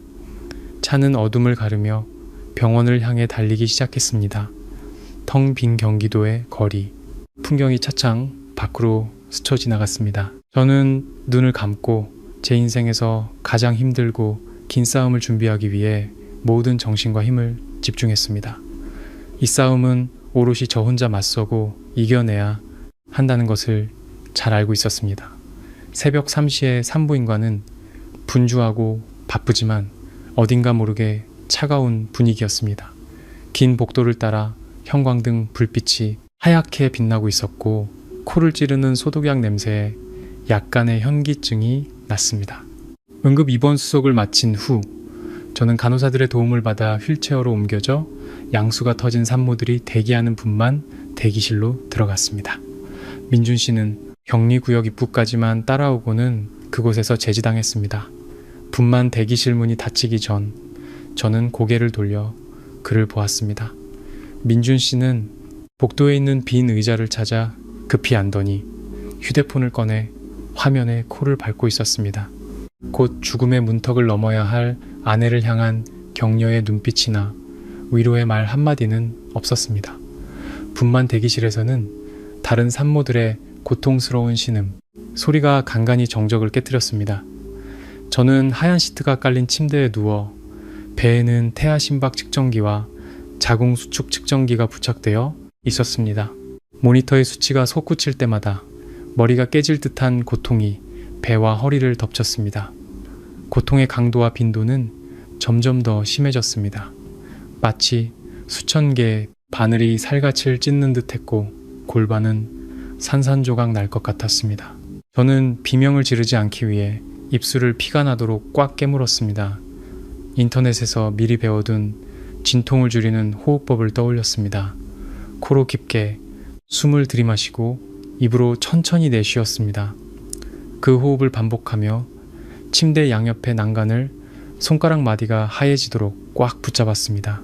식은땀이 비 오듯 흘러 머리카락과 얇은 환자복을 흠뻑 적셨습니다. 분만 대기실의 시간은 영원처럼 더디게 흘러갔습니다. 출산의 고통이 갈비뼈 20개가 동시에 부러지는 것과 같다는 말은 결코 과장이 아니었습니다. 당직 의사가 가끔 들러 자궁이 3cm, 5cm, 그리고 7cm 열렸다고 알려주었습니다. 자궁이 1cm 열릴 때마다 육체와 정신을 마비시키는 고통을 대가로 치러야 했습니다. 하얀 벽으로 둘러싸인 방에 홀로 누워 손을 잡아줄 가족도 격려해줄 말 한마디도 없이 외로움이 저를 집어삼킬 것 같았습니다. 하지만 바로 그 생사의 갈림길에서 저는 제 안에 잠재된 초인적인 힘을 발견했습니다. 저는 눈을 감고 곧 태어날 아들의 얼굴을 상상했습니다. 그 작은 생명은 9개월 10일 동안 제 뱃속에서 꿋꿋하게 자라며 저의 슬픔과 억울한 눈물을 함께 견뎌냈습니다. 시댁의 폭력에 맞서 일어설 힘을 준 것도 바로 아이였습니다. 이제 저는 남은 모든 힘을 다해 아이를 안전하게 빛의 세계로 인도해야 했습니다. 아침 6시가 가까워졌을 때 진통이 최고조에 달해 눈앞이 캄캄해졌습니다. 의사는 자궁이 10cm까지 모두 열렸다고 알렸습니다. 저는 급히 분만실로 옮겨졌습니다. 강력한 수술등이 분만대를 환하게 비췄습니다. 제 주위에는 마스크와 무균 장갑을 낀 의사와 조산사들이 서 있었습니다. 의료기구가 부딪히는 소리가 날카롭게 들렸습니다. 담당 의사는 제 아래쪽에 서서 힘주는 방법을 또렷하게 지시했습니다. 숨을 깊게 들이마시고 입을 다물고 턱을 가슴에 붙인 채 모든 힘을 아랫배에 집중해 아기를 밀어내라고 말했습니다. 1번, 2번, 3번.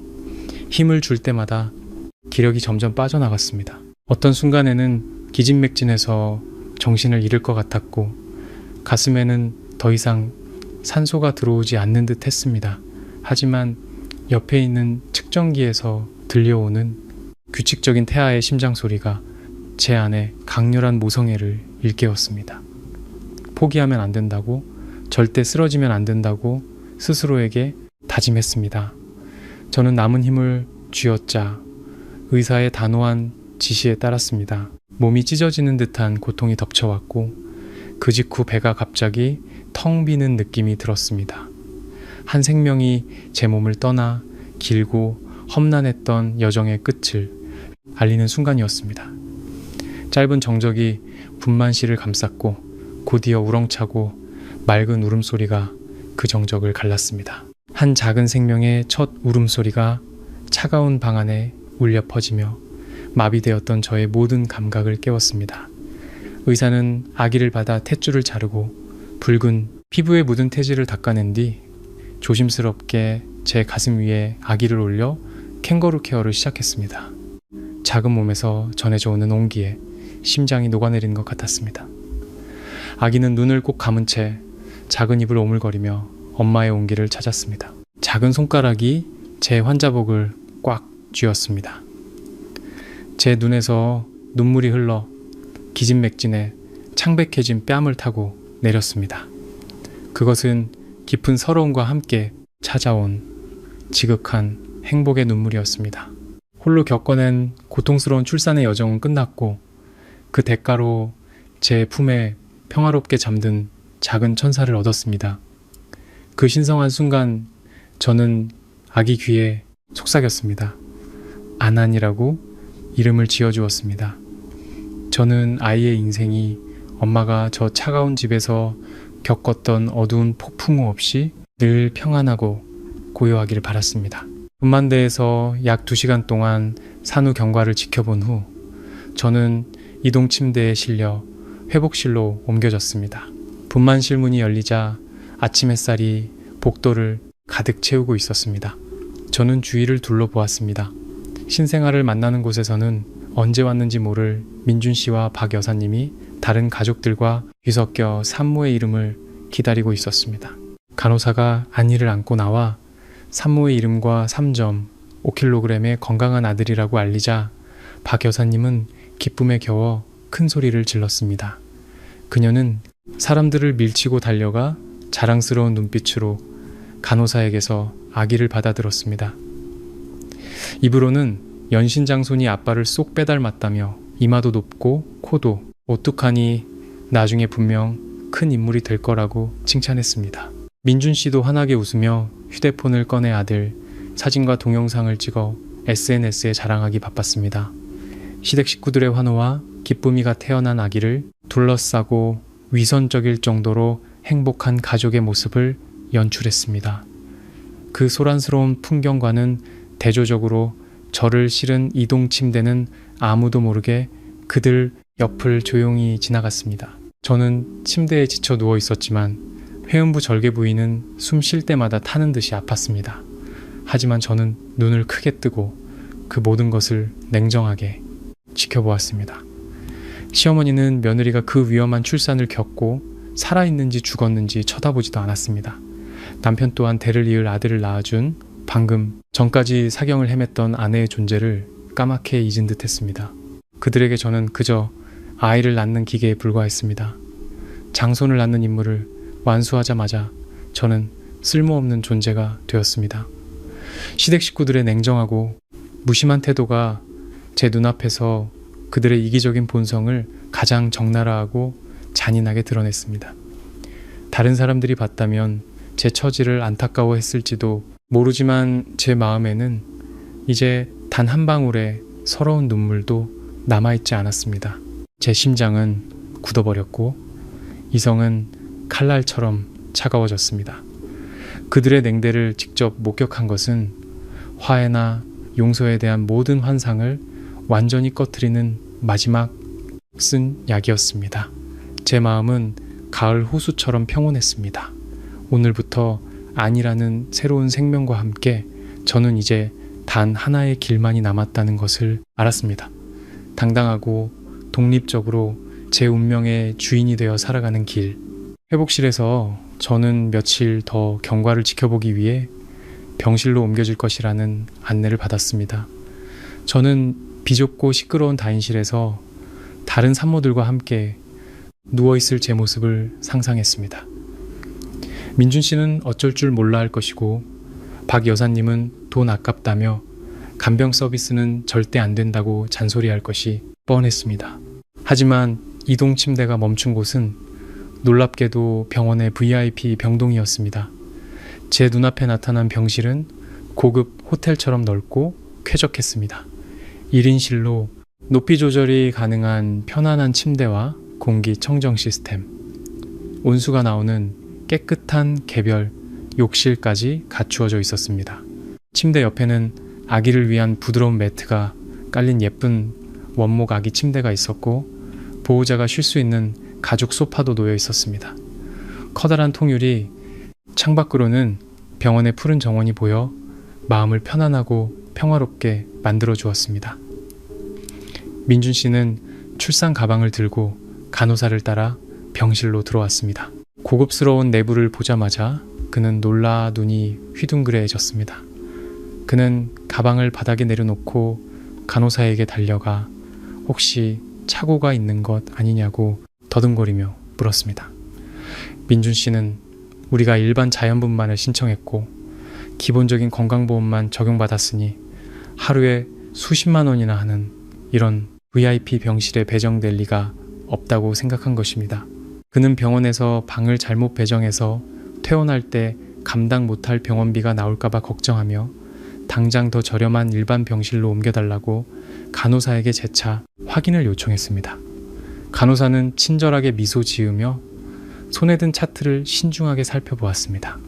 그녀는 민준 씨에게 어떤 착오도 없다고 부드럽게 설명했습니다.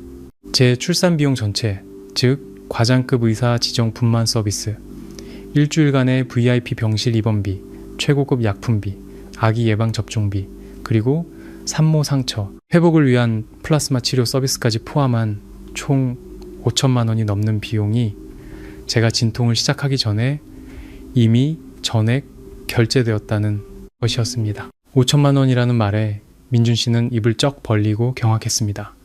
그는 간호사에게 누가 그 거액을 결제했냐고 다그쳐 물었습니다.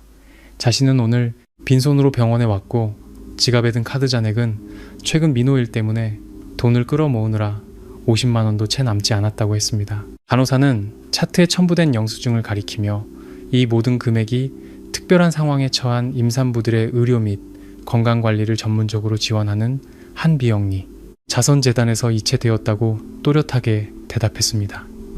제 경우가 해당 재단의 심사를 통과하여 우선 지원 대상으로 100% 비용 지원을 받게 되었다는 것이었습니다. 민준 씨는 그제야 안도의 한숨을 내쉬며 걱정스러운 얼굴이 환희와 더위로 바뀌었습니다. 그는 무릎을 탁 치며 하하 웃으며 우리 가족에게 하늘에서 행운이 떨어졌다고 순진하게 생각했습니다. 그는 제게 당신은 정말 복이 많다며 애 낳으러 왔다가 웬 자선 재단 덕에 VIP 병동까지 공짜로 쓰게 됐다고 자랑했습니다. 이러면 집에 있는 박 여사님도 돈 문제로 잔소리할 필요 없고 친척들 보기에도 떳떳하게 됐다고 좋아했습니다. 민준 씨의 얕고 무심한 생각은 그가 자선이라는 이야기를 맹목적으로 믿게 만들었습니다. 낯선 자선재단이 어떻게 제가 입원하는 날짜와 시간을 정확히 알고 복잡한 서류 심사 절차도 없이 모든 최고급 서비스를 결제했는지에 대해서는 조금도 의심하지 않았습니다. 하지만 저는 달랐습니다. 간호사가 임산부 지원 재단에 대해 언급했을 때 모든 퍼즐 조각이 제 머릿속에서 완벽하게 맞춰졌습니다. 저는 창밖을 보며 봄바람에 흔들리는 푸른 나무숲을 바라보았습니다. 따뜻하고 깊은 감사의 마음이 가슴속에서 솟아올랐습니다. 저는 우연한 자선재단 같은 것은 없다는 것을 확신했습니다. 5천만 원이라는 돈과 이토록 세심한 모든 준비는 남도윤 씨의 조용하지만 강력한 도움의 손길이었습니다.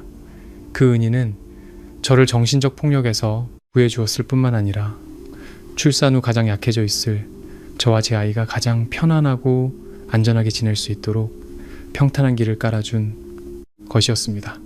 과거 파트너였던 한 사람의 따뜻한 인간미가 시댁이라는 이름 아래 피를 나눴다는 자들의 냉혹함을 완전히 무색하게 만들었습니다.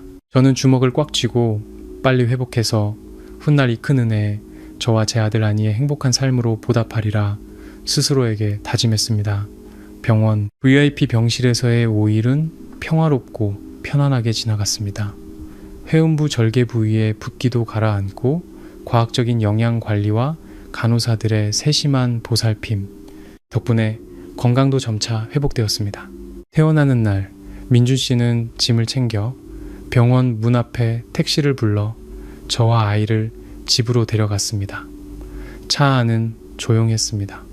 저는 안니를 품에 안고 부드러운 속삭임 속에서 곤히 잠든 아이의 얼굴을 바라보며 간간히 백미러로 불안한 표정의 민준 씨를 흘끗 쳐다볼 뿐이었습니다. 집 앞에 차가 멈추고 저는 차에서 내려 숨막히는 익숙한 공기를 마주할 준비를 하며 심호흡을 했습니다. 하지만 거실 문을 열고 들어서는 순간 저는 깜짝 놀랐습니다. 집안이 놀라울 정도로 깔끔하게 정돈되어 있었기 때문입니다. 거실 한가운데에는 50대 정도로 보이는 한 여성이 연한 파란색 유니폼을 입고 머리를 단정하게 묶은 채 서 있었습니다. 그녀는 온화하게 미소 지으며 다가와 제 손에서 아기 바구니를 받아들고 자신을 최화영이라고 소개했습니다. 산후조리 기간 동안 산모와 아기를 전문적으로 돌보기 위해 회사에서 파견된 전문 산후 관리사라고 했습니다. 민준 씨는 어리둥절하며 무슨 일이냐고, 누가 관리사를 불렀냐고 물었습니다.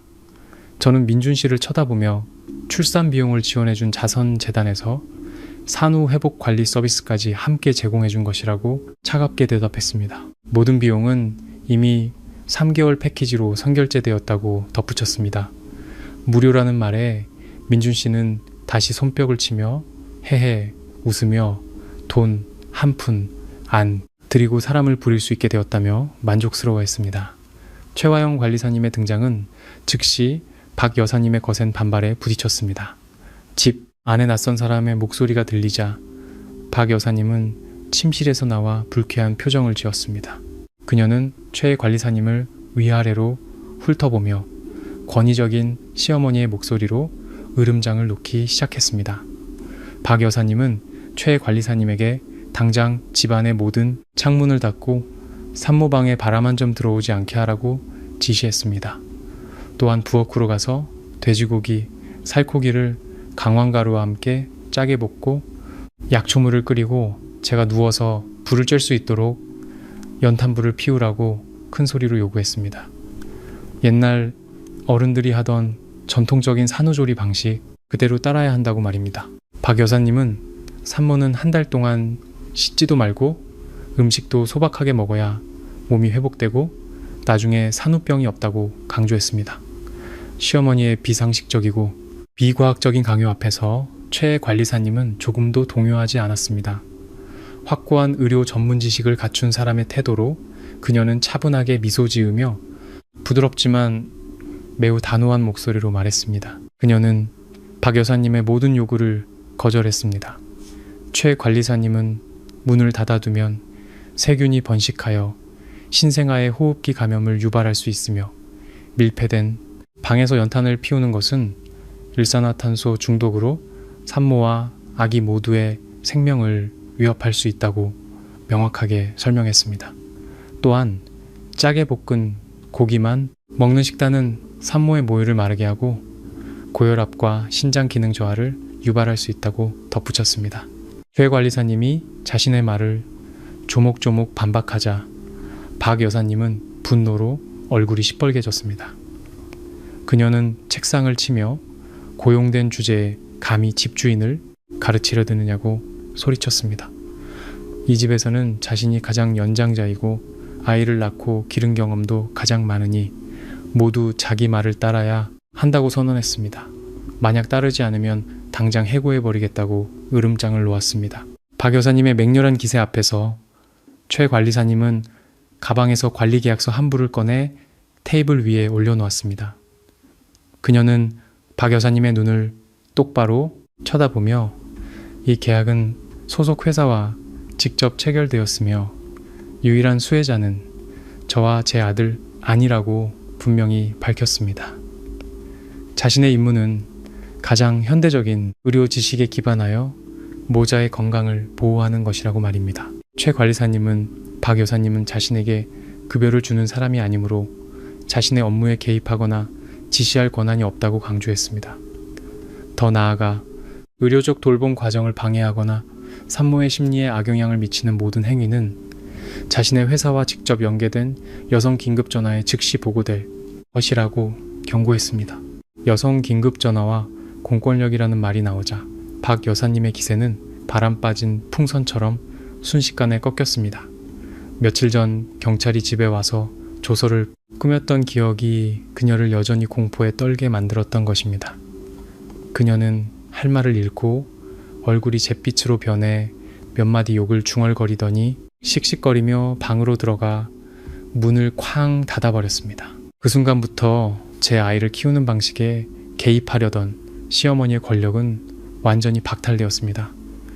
최 관리사님의 든든하고 전문적인 보호 아래 저는 진정한 의미의 산후조리를 누릴 수 있었습니다. 영양가 있는 식사를 하고 편안하게 휴식을 취하며 절대적인 평화 속에서 하루하루 커가는 안이를 지켜볼 수 있었습니다. 어느새 안이가 태어난 지 한 달이 되었습니다. 아이는 잘 먹고 잘 자며 통통하게 살이 오르고 까만 눈동자로 세상 모든 것을 신기하게 쳐다보았습니다. 제 건강도 완전히 회복되었고 몸매도 점차 돌아왔으며 정신적으로도 활기차고 밝아졌습니다. 풍습에 따라 가족들은 100일 잔치를 열어 삼신할머니께 감사 인사를 드리고 양가 친척들을 초대해 새로운 가족 구성원을 공식적으로 소개하기로 했습니다. 그날 아침 최 관리사님의 도움으로 저는 정성껏 상을 차렸습니다. 향긋한 향, 내음과 수수팥떡, 경단 냄새가 어우러져 따뜻한 분위기를 만들었습니다. 점심때가 되자 시댁 친척들이 속속 도착해 거실이 꽉 찼습니다. 대부분 시골에서 올라오신 큰아버님, 고모님, 숙모님들이었습니다. 민준 씨와 박 여사님은 좋은 옷으로 갈아입고 웃는 얼굴로 손님을 맞이하며 붉은 봉투와 덕담을 받았습니다. 저는 안니를 안고 방 한구석 의자에 앉아 정중하게 미소 지으며 모두에게 인사했습니다. 친척들 중에 시아버지의 친누나인 박화자 고모님이 가장 목소리가 컸습니다. 박 고모님은 봉건적인 사상이 강해서 늘 시댁의 권위를 내세우고 며느리는 무조건 복종해야 한다고 주장하는 분이셨습니다. 거실 한가운데 앉아 차를 마시던 박 고모님은 갓 산후조리를 마친 며느리인 제가 부엌에서 음식 준비는 안 하고 떡하니 앉아 아이만 안고 있는 것을 보고는 못마땅한 표정을 띄었습니다. 박 고모님은 헛기침을 하며 모든 사람의 주목을 저에게로 돌렸습니다. 그리고는 훈계하듯 말하기 시작했습니다. 요즘 젊은 것들은 너무 편하게 살아서 버릇이 없어졌다고 애 하나 낳은 게 무슨 큰 벼슬이라도 되는 양 남편과 시어머니를 부려먹는다고 혀를 찼습니다. 옛날에는 애 낳고 3일 만에 밭에 나가 별을 베었다는 이야기를 기준으로 삼았습니다. 박 고모님은 저를 손가락으로 가리키며 큰 소리로 말했습니다. 우리 박씨 집안은 대대로 며느리가 자기 분수를 알고 시어머니를 깍듯이 모시고 밥하고 빨래하며 집안일을 도맡아 하는 법이다. 애 키운다는 핑계로 게으름 피우고 남편에게 책임을 떠넘기는 게 아니고 그녀는 박 여사님이 너무 착하고 인내심이 많아서 며느리가 저렇게 제멋대로 하게 내버려 두는 것이라고 칭찬까지 했습니다. 거실은 박 고모님의 설교에 쥐 죽은 듯 조용해졌습니다. 박 여사님은 옆에 앉아 속으로는 자기를 대신해 욕해주는 것이 통쾌했지만 겉으로는 한숨을 쉬며 마치 희생적인 시어머니인 척 연기했습니다. 민준 씨는 제 눈치를 보며 아내를 변호할 말 한마디 못하고 그저 고개를 숙여 사람들의 시선을 피했습니다. 박 고모님의 가시 돋친 말을 들었지만 제 마음은 조금도 흔들리지 않았습니다. 저는 조용히 안니를 최 관리사님에게 맡겨 방으로 들여보냈습니다. 그리고 옷매무새를 가다듬고 똑바로 일어서서 거실 중앙으로 걸어 나갔습니다. 제 눈빛은 차분했고 제가 고개 숙여 잘못을 빌기를 기다리는 모든 얼굴들을 훑어보았습니다. 저는 크지 않지만 매우 또렷하고 명확한 목소리로 말하기 시작했습니다. 박 고모님의 가르침에 감사드리지만 즉시 단호하게 반박했습니다. 저는 시대가 변했고 여성은 남편과 함께 가정을 꾸리고 책임을 나누기 위해 결혼하는 것이지 시댁의 무급 가사도우미가 되기 위해 결혼하는 것이 아니라고 단호하게 말했습니다. 더 나아가 저는 박 여사님과 민준 씨가 친척들에게 항상 숨겨왔던 모든 진실을 밝혔습니다. 저는 모든 친척들이 듣는 앞에서 제가 임신했을 때부터 아이를 낳을 때까지 시댁에서는 장손을 위해 단돈 10원도 보태거나 챙겨준 적이 없다고 폭로했습니다. 제가 임신 9개월 때 박 여사님이 시동생 내 더러운 빨래를 손으로 빨라고 시켜 결국 구청에서 가정폭력으로 조서까지 꾸미러 왔던 일을 자세히 이야기했습니다. 저는 계속해서 5천만 원이 넘는 VIP 병실, 출산비, 매달 수백만 원에 달하는 전문 산후관리사 비용까지 모두 제가 제 직업적 인맥을 동원해 해결했다고 밝혔습니다. 시댁에서는 단 한 푼도 보태지 않았다고 말입니다. 제 마른 거실 한가운데 떨어진 폭탄과도 같았습니다. 고모님들과 숙모님들은 서로 눈을 마주치며 수군거리기 시작했습니다. 그들의 시선은 저를 비난하는 것에서 놀라움으로 그리고 이내 박 여사님과 민준 씨를 향한 경멸로 바뀌었습니다. 박 고모님은 입을 쩍 벌리고 얼굴이 새빨개져 아무 말도 못했습니다. 박 여사님은 황급히 일어나 창피함을 덮기 위해 소리치며 드러누우려 했지만 수십 개의 눈이 반박할 수 없는 진실을 향해 쏟아지자 결국 얼굴을 감싸고 침실로 도망가 문을 쾅 닫아버렸습니다. 민준 씨는 극도의 당혹감 속에서 군중 속에 홀로 남겨졌습니다. 저의 선언 이후 거실의 분위기는 숨 막힐 정도로 어색하고 긴장감이 흘렀습니다. 친척들의 수군거림은 점점 더 커졌습니다. 날카로운 눈빛들이 민준 씨에게로 향했습니다. 시골에서 올라오신 한 숙모님이 한숨을 쉬며 만삭의 며느리를 이렇게 박대해서 집안 망신을 시킨다고 나무랐습니다. 방금 전까지 기세등등하게 설교하던 박 고모님은 이제 쥐 죽은 듯이 앉아 있었습니다.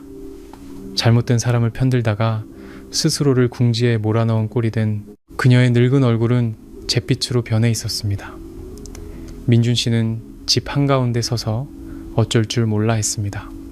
지난 몇 년간 그는 늘 착하고 효심 깊은 아들이자 친척들 앞에서 체면을 중시하는 남자의 역할을 해왔습니다. 이제 그 가면이 무참히 찢겨나간 것이었습니다. 수치심과 굴욕감이 솟구쳐 그는 숨을 헐떡였습니다. 저의 단호한 눈빛과 친척들의 경멸 어린 시선을 마주한 민준 씨는 마침내 자신이 벼랑 끝에 몰렸다는 것을 깨달았습니다. 그는 한 걸음 앞으로 나와 심호흡을 했습니다. 그리고 난생 처음으로 집안 어른들에게 반박하며 아내를 보호하기 위해 입을 열었습니다. 그의 목소리는 떨렸지만 모두가 들을 수 있을 만큼 컸습니다. 민준 씨는 제가 한 말이 모두 사실이라고 인정했습니다. 그는 자신의 잘못을 인정하며 자신이 무심하고 비겁했으며 남편이자 아버지로서의 책임을 다하지 못했다고 고백했습니다. 그는 모든 가족 앞에서 제게 사과하며 앞으로는 자신이 직접 아내와 아이를 돌볼 것이며 친어머니든 친척이든 그 누구도 우리 작은 가정의 삶에 개입하거나 비난하거나 괴롭히는 것을 용납하지 않겠다고 단언했습니다. 민준 씨의 고백은 파란만장했던 백일잔치의 끝을 알리는 종소리와도 같았습니다. 친척들은 더 이상 앉아있을 이유가 없었고 저마다 바쁜 일이 있다는 핑계를 대며 하나둘씩 자리에서 일어났습니다. 10분도 채 안 되어 집안은 텅 비었고 상 위에 놓인 음식들은 차갑게 식어 있었습니다. 박 여사님은 여전히 방 안에서 나올 생각을 하지 않았습니다. 최 관리사님은 안니를 안고 조용히 침실을 오가며 우리 부부가 문제를 해결할 수 있도록 일부러 자리를 비켜주었습니다. 저는 소파에 앉아 마른 목을 축이기 위해 물 한 잔을 단숨에 마셨습니다. 민준 씨가 천천히 다가와 맞은편 의자에 앉았습니다. 그는 고개를 숙이고 두 손을 꽉 쥔 채 제 눈을 똑바로 쳐다보지 못했습니다. 민준 씨는 다시 한번 사과하며 오늘의 변화를 알아달라고 안니를 함께 키울 수 있도록 한 번만 더 기회를 달라고 애원했습니다. 저는 컵을 내려놓았고 유리잔이 부딪히는 소리가 맑게 울렸습니다. 저는 그의 속마음을 꿰뚫어 보는 듯한 눈으로 그를 바라보았습니다. 저는 그에게 여러 사람 앞에서 한번 사과한다고 해서 제가 임신기간 내내 겪었던 깊은 상처가 사라지는 것은 아니라고 말했습니다. 체면 때문에 하는 변화는 진정한 사랑과 책임감에서 비롯된 변화와는 완전히 다르다고 저는 그에게 최후통첩을 했습니다. 저의 관용은 이제 끝났다고 분명히 말했습니다. 만약 민준 씨가 정말 이 가정을 지키고 싶다면 매일 행동으로 증명해야 한다고. 직접 빨래하고 요리하고 밤새워 분유를 타고 기저귀를 갈며 박 여사님의 독설로부터 저와 아이를 지키는 든든한 방패가 되어야 한다고 말입니다. 저는 민준 씨에게 경고했습니다. 만약 그가 예전의 비겁한 모습으로 돌아가거나 박 여사님이 제게 단 한마디라도 모욕적인 말을 하는데 그가 가만히 있다면 저는 즉시 미리 작성해둔 이혼 서류에 도장을 찍을 것이라고. 저는 안니를 데리고 이 집을 떠날 것이며 그는 영원히 아버지로서의 권리를 잃게 될 것이라고 말입니다. 민준 씨는 고개를 들어 저를 보았습니다. 그의 눈은 붉게 충혈되어 있었습니다. 저의 차갑지만 이성적인 경고는 그의 모든 환상을 완전히 무너뜨렸습니다. 그는 고개를 계속 끄덕이며 제가 요구한 모든 것을 지키겠다고 맹세했습니다. 저는 그 맹세에 대답하지 않고 일어나 방으로 들어가 아이를 안았습니다. 시간만이 한 비겁한 남자의 성장을 증명해줄 유일한 답이었습니다. 밤이 깊어지고 집안은 완벽한 정적에 휩싸였습니다. 안이는 작은 아기 침대에서 곤히 잠들어 있었고 가끔씩 작은 입술을 오물거리며 베넷짓을 했습니다. 최 관리사님은 뒷정리를 마치고 방으로 쉬러 들어갔습니다. 민준 씨는 부엌에서 백일 잔치의 설거지 더미와 씨름하고 있었습니다. 저는 베개의 등을 기대고 침대 옆 탁자에서 휴대폰을 집어들었습니다. 화면 불빛이 제 얼굴을 비추었고 읽지 않은 메시지 아이콘이 떠 있었습니다. 보낸 사람은 남도윤 씨. 가장 힘들었던 순간에 저와 아이를 조용히 도와준 숨은 은인이었습니다. 출산 전 통화 이후 우리는 가끔씩 안부를 묻는 문자를 주고받았습니다. 주로 남도윤 씨가 신생아 육아에 관한 기사를 보내주거나 실력 있는 의료 전문가를 소개해주는 시기였습니다. 하지만 오늘 밤 문자는 평소와 달랐습니다. 저는 메시지를 열고 화면에 나타난 글자들을 천천히 읽었습니다. 남도윤 씨는 먼저 아니의 100일을 축하하며 두 모자의 건강을 기원했습니다. 그리고 나서 문장의 분위기는 슬프게 바뀌었습니다. 남도윤 씨는 오늘 제가 자신과 아이를 당당하게 지키는 모습을 보고 마음이 놓였다고 했습니다. 자신의 도움이 헛되지 않았다는 의미이기 때문이라고. 그는 이제야 아무 관련 없는 자신이 왜 모든 자원을 동원해 일로 만난 적밖에 없는 한 임산부를 지키려 했는지에 대한 진짜 이유를 털어놓기로 결심했다고 썼습니다. 남도윤 씨는 자신의 유일한 친누나에 대해 이야기했습니다. 누나의 이름은 미래, 순하고 인내심 강하며 늘 시댁을 최우선으로 생각하는 사람이었다고 합니다. 미래 씨도 임신을 했었고 편견 가득한 시댁과 혹독한 시어머니 밑에서 살았다고 합니다. 그녀가 임신 8개월이었을 때 시어머니는 여전히 그녀에게 물을 깃고 집을 청소하고 제사 음식을 준비하게 했습니다. 남도윤 씨의 매형은 아내의 생명보다 집안의 체면을 더 중시하는 사람이었고 늘 아내에게 참고 견디라고만 했다고 합니다. 비극은 폭풍우가 몰아치던 어느 날 일어났습니다. 미래 씨는 시어머니의 명령에 따라 물이 가득 담긴 양동이를 들고 계단을 오르다 미끄러졌습니다. 그 치명적인 사고로 그녀는 조기 양수 파열과 함께 심각한 하혈을 했습니다.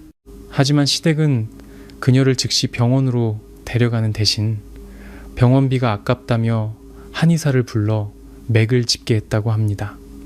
남도윤 씨가 소식을 듣고 달려갔을 때는 모든 것이 너무 늦어버렸습니다. 누나는 태어나지도 못한 아이를 잃었고 목숨을 구하기 위해 의사들은 그녀의 자궁 전체를 드러내야만 했습니다. 그 착했던 여인은 영원히 엄마가 될 권리를 박탈당했고 끝없는 우울증에 시달리다 결국 이혼하여 평생을 고독 속에서 고통스럽게 살아야 했다고 합니다. 남도윤 씨는 마지막 문장을 눈물로 쓴 듯한 글씨로 적었습니다. AI 상담 시스템이 제 목소리를 분석했을 때 절망 속에서 분노를 억누르던 그 목소리가 몇 년 전 누나가 조용히 흘리던 울음소리와 너무나도 닮아 있었다고, 그는 비슷한 비극이 반복되는 것을 보고만 있을 수 없었다고 했습니다. 그가 제 시동생을 벌하고 자선재단을 꾸미고 산후관리사를 고용한 모든 것은 자신의 누나가 결코 가져보지 못했던 기회를 제게 주기 위함이었다고 했습니다. 안전하게 아이를 낳고 자신의 삶의 주인이 될 기회, 남도윤 씨의 메시지를 다 읽고 제 눈에서는 눈물이 흘러내려 뺨을 적셨습니다. 가슴 속에서 애틋함이 솟구쳤습니다. 미래 씨의 기구한 운명과 누나의 웃음을 잃은 동생의 아픔이 너무나 안타까웠습니다.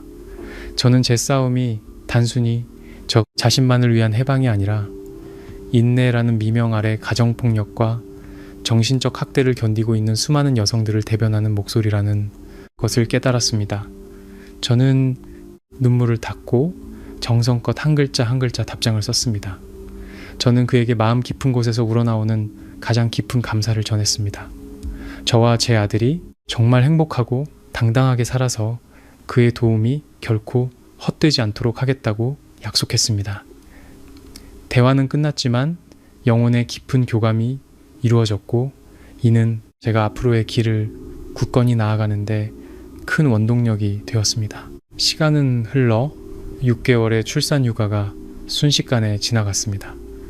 아니는 건강하고 튼튼하게 자라 이제 뒤집고 기고 엄마라는 첫 단어를 옹알이하기 시작했습니다. 우리 집은 이제 명확한 질서가 잡혔습니다. 박 여사님은 100일 잔치에서의 충격 이후 완전히 기가 죽었습니다. 그녀는 더 이상 저를 강요하거나 꾸짖을 권력이 없다는 것을 깨달았습니다. 매일 방 안에서 TV를 보거나 가끔 동네를 산책할 뿐 제 생활이나 육아 방식에 절대 간섭하지 않았습니다. 가장 큰 변화는 민준 씨에게 있었습니다. 저의 단호한 경고와 가정을 잃을지 모른다는 두려움이 그를 완전히 다른 사람으로 만들었습니다. 그는 직접 아이 옷을 빨고 집을 청소하고 능숙하게 분유를 타고 기저귀를 갈았습니다. 아이가 이가 나느라 밤새울 때면 민준 씨가 아이를 안고 집안을 돌며 제가 잠시라도 눈을 붙일 수 있게 해주었습니다. 가끔 서툰 모습은 여전했지만 좋은 아빠가 되려는 그의 노력은 분명했습니다. 가정의 분위기는 점차 균형을 찾아갔습니다.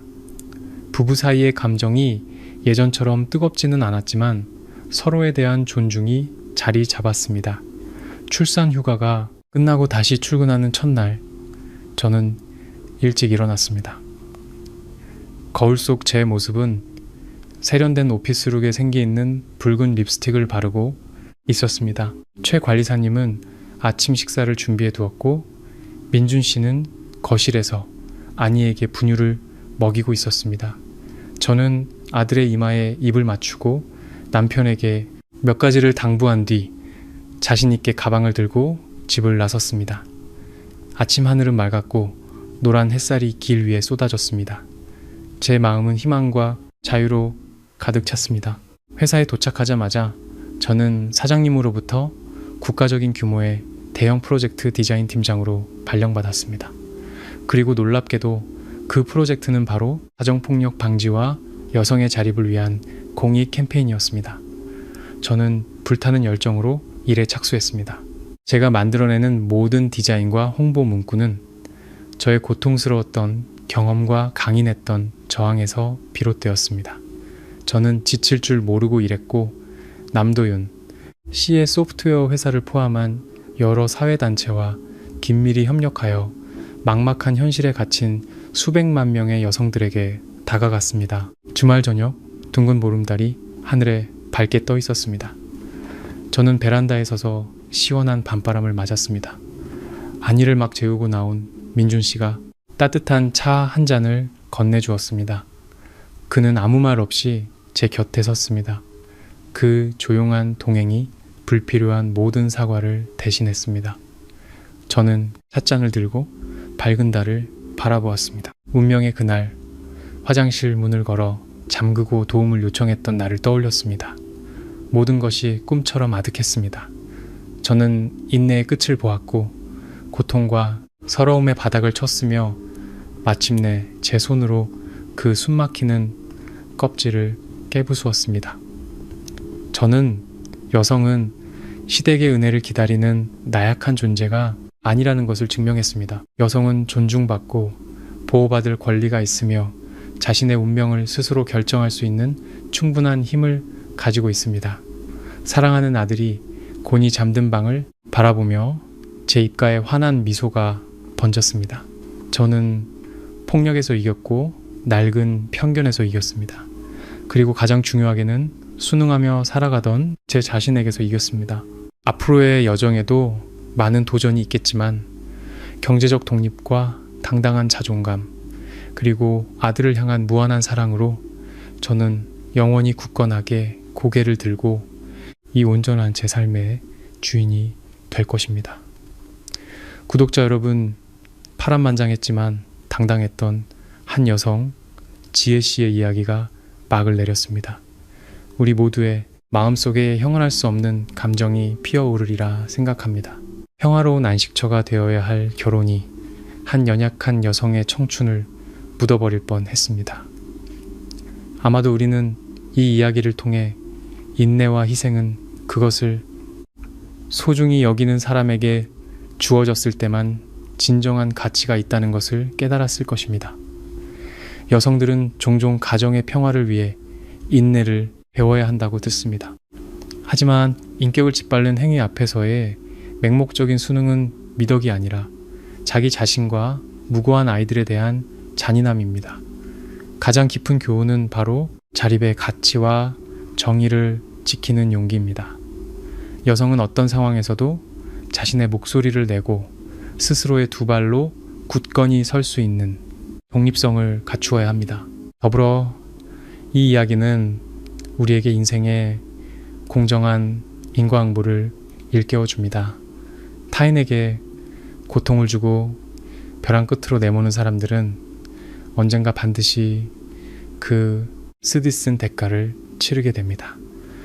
우리의 삶은 너무나 짧습니다. 서로를 진심 어린 사랑과 이해로 대하며 살아가기를 바랍니다. 따뜻한 인간이야말로 우리 삶의 모든 폭풍우를 이겨내게 하는 가장 든든한 구명줄이기 때문입니다. 오늘 이야기를 함께 들어주시고 공감해주신 구독자 여러분께 진심으로 감사드립니다. 모두가 늘 평안하고 건강하며 행복하시기를 기원합니다.